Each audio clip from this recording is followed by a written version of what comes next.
So why did I leave teaching? Let me preface this video before I even get into any details by saying that this is not a video to even bash the profession. There are a lot of YLF teaching videos that exist here on the internet where people are bitter, burnt, emotional. They have this very poor experience being in public education. It's the worst thing in the world, yada, yada, yada. It's probably why you tuned into this, because you think I'm going to add to that same sort of negativity and pessimistic outlook perspective. I'm not actually. I'm not.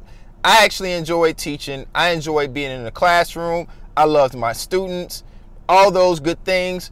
Those things, those experiences, it was teaching is something that I've learned that is in my blood, whether I'm doing it online or I'm doing it in person in the public sector or a charter school, whatever, it doesn't matter. I love to teach. My main thing that I was teaching was technology and writing. I was an English teacher first, and then I moved into teaching technology applications here in Texas. So I do want to go ahead and just say all that before I get into that actual story. And before you even get more into this video, I highly advise that you watch this video here in terms of my DeVry story that is located on my other YouTube channel. So before I even needed to get into teaching, I wanted to become a web designer and developer. And this started back in 2011 when I still lived in Austin, Texas. When I was in Austin, Texas, I actually needed to figure out, I needed to pivot and transition because I was leaving my job being a manager, assistant manager at Walgreens. And I was like, I needed to get a technology skill. I need to figure out what I actually wanted to do. And before then, I actually dibbled and dabbled into messing around with some HTML code on a blogger website. You know, the blogger software that Google provides if you just want to start a blog. I was actually trying to change some banner code to resize an image, something like that. And I was like, oh, this is cool. This is like writing for computers. Just that's how I thought about coding. And then when I was playing around with some simple HTML, that's what that was. That kind of planted this seed in me to get into coding and to let me know that this is, if I was to get any sort of trade skill, it had to be technology based. This was the part of technology that I was going to enter in. This is where I was going to plant my flag. And it worked out well. So I went to DeVry, got my degree in web graphic design in 2013, but then I moved to Waco. Me and my family moved to Waco. We was expecting, my wife and I, we was expecting our first child. She had people that lived out here, so we stayed out here where we could be close to family, relatives that could help us out with taking care of our son. So when I got here to Waco, I needed to find a job because I was still in my infancy with web graphic design and web development. I didn't have a strong skill set yet, nor was I didn't even know where to look for a job. So I was applying for JCPenney, and I just remember driving home from applying in person to JCPenney, and something just hit me inside of my core being, my inner spirit, and just something inside of me said I needed to go into teaching. So I actually kind of rerouted my whole GPS navigation, and if you get that whole analogy, that little metaphor, and I actually decided to focus my energies on getting certified here in the state of Texas. So that's what I did. I got certified in the state of Texas, and I didn't know what to actually expect. You know, I had some prior teaching experience to some degree, actually, because before I left Austin, I got into substitute teaching. I substituted one class, and it just shook me to my core. It, like, kids took advantage of me and my ignorance, my amateur style of I didn't even have a style of teaching. I was just an amateur. I was a complete novice in the classroom. They sniffed it out. They smelt that blood and they ate me alive. I'm man enough to actually admit that. So I did enter into the field with some skepticism, but I knew that God was directing me in the direction that I needed to go. So that's where I focused all my energies. And actually, to be honest with you, the first realistic teaching job, me as a first-year teacher, I got with this district. I'm not going to name names. And that first year, 2013, after 2 months, they let me go for different reasons. I'm not going to even mention what those reasons are, but that whole experience, that whole situation with the school letting me go, because I actually had this perception that teaching was the one profession you could get into that was going to be foolproof, it had some good job security. I was going to make this my career. There was no ifs, ands, or buts about it. There was no doubts about it. And turn around and boom, reality hit me. Life let me know that, oh, okay, I can never get comfortable. Like the profession area I thought was going to have some real growth and job security and opportunities, it turned around and it bit me on the behind. And I, ever since then, it planted this seed that I always had to hustle. I always had to have this side gig, and I always had to continue to build my skill set. That left a big sense of urgency in me. I was coding all the time. I wrote some books. I was studying internet marketing. I was doing all this stuff because I was trying to figure out how can I actually, you know, master the game of marketing myself, getting myself out there, raising my value. And to some degree I was getting into personal development, etc. And then and this was the span of 2013 to 2014. In the 2014-2015 school year, I got hired on with another campus by the grace of the good Lord. And I actually got to teach English full-time as a full official first-year teacher. And it was a wonderful experience on that campus here in Waco. So yeah, it was just great. It was great, you know. And then I taught at that campus for 2 years. Then I actually went back to the district that I got let go in, you know, back in 2013. I actually stayed there for 3 more years up until this point, and it's just been a great overall experience. You know, I built relationships with the kids. I really focused on my classroom management. And see, a lot of people fail at teaching because they don't really focus on the relationship with the students.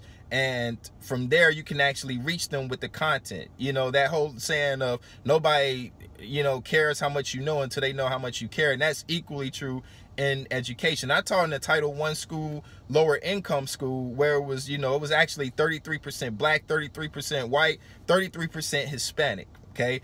Though it seems weird, but those were kind of the numbers. It was lower income, and a lot of teachers enter the classroom with this belief, with either this pity or that these kids can't learn. And you need to be consistent across the board with your belief in that every student can make it. You know, if your expectations are very consistent and you hold people to a high standard, they will rise to the occasion. I've seen this happen time and time again. But I'm not trying to even get into the politics and stuff in this video.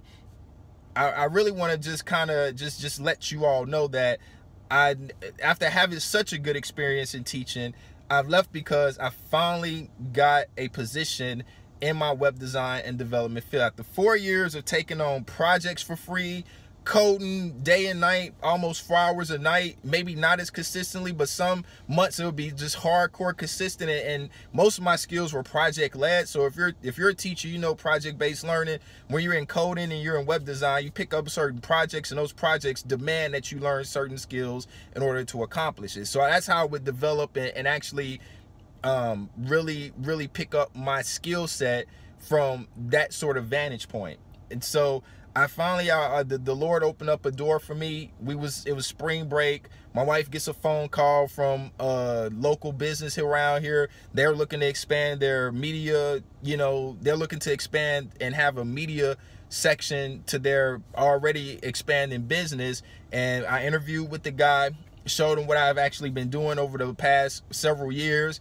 He liked the work that I put in and the results I have from the teacher pay teacher products that I've actually created, the sales that I made, the websites that I built. I showed him all of that, and just being able to speak his language, just being able to communicate and all the study, and it just finally paid off. So the Lord put me in a very good position to just be able to you know, talk to him, and where the skills actually met a need that he had, you know, he went on ahead and hired me. So that's pretty much the story behind that. It's not because I left teaching because, you know, these kids are just getting worse, and oh, I just can't handle them, and oh, it's the school system is just so stressful, it's just so painful. No.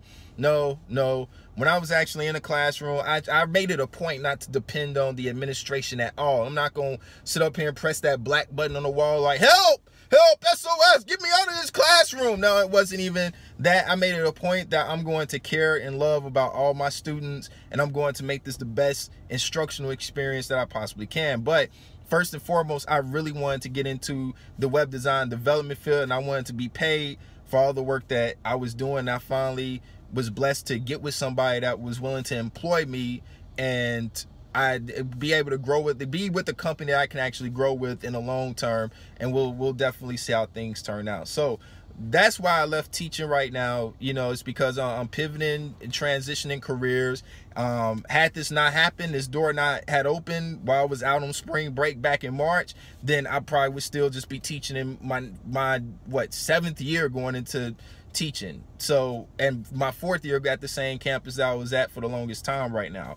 But yeah, that's my story. I'm sorry if you came here and you thought that this was going to be another bash on public education. I was going to have some sort of shock value type of, you know, situations to be littered all throughout my narrative, but that's not the case at all. But I want, hopefully you found some sort of like strength in this video. You know, the reason I even wanted to share it was because, one, I do want to just be added to that whole legion of videos out there where why I left education, but two, to give a different spin that if you're still being a teacher, I want to encourage you, if you're still a teacher, to focus on building those relationships with the students, set your expectations high and they will rise to the occasion, and therefore you'll have better access to teach the instruction the way that you need to, you know. And two, outside of that, you want to hustle. You want to, and I don't want to just throw the word hustle out there like that.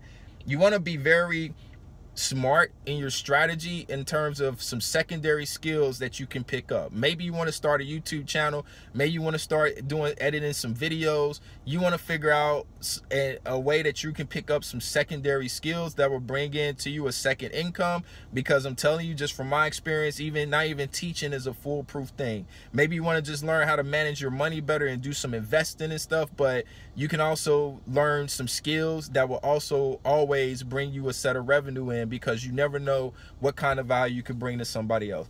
All right, well, that's going to be it for this video. Thank you guys so much for watching. If there's anything that you want to ask questions about, or you agree with, disagree with in this video, let's talk about it in the comment section below. I'm always here for that conversation. I want all the smoke. Anyway, thank y'all for watching. God bless y'all. I'll see you. Screen recording is an invaluable tool for a programmer, content creator, teacher, and many professions. When I need to record GIF and YouTube video clips, document my coding process, and develop tutorials for my students, or do play-by-play commentary, I use Screencast-O-Matic. For $18 a year, you can take advantage of using Screencast-O-Matic's many features, from their simple yet deep video editor to storing your videos on their server and retrieve them with the utmost of ease. Let your thoughts and expertise be heard over the best content for your audience with Screencast-O-Matic today, right now.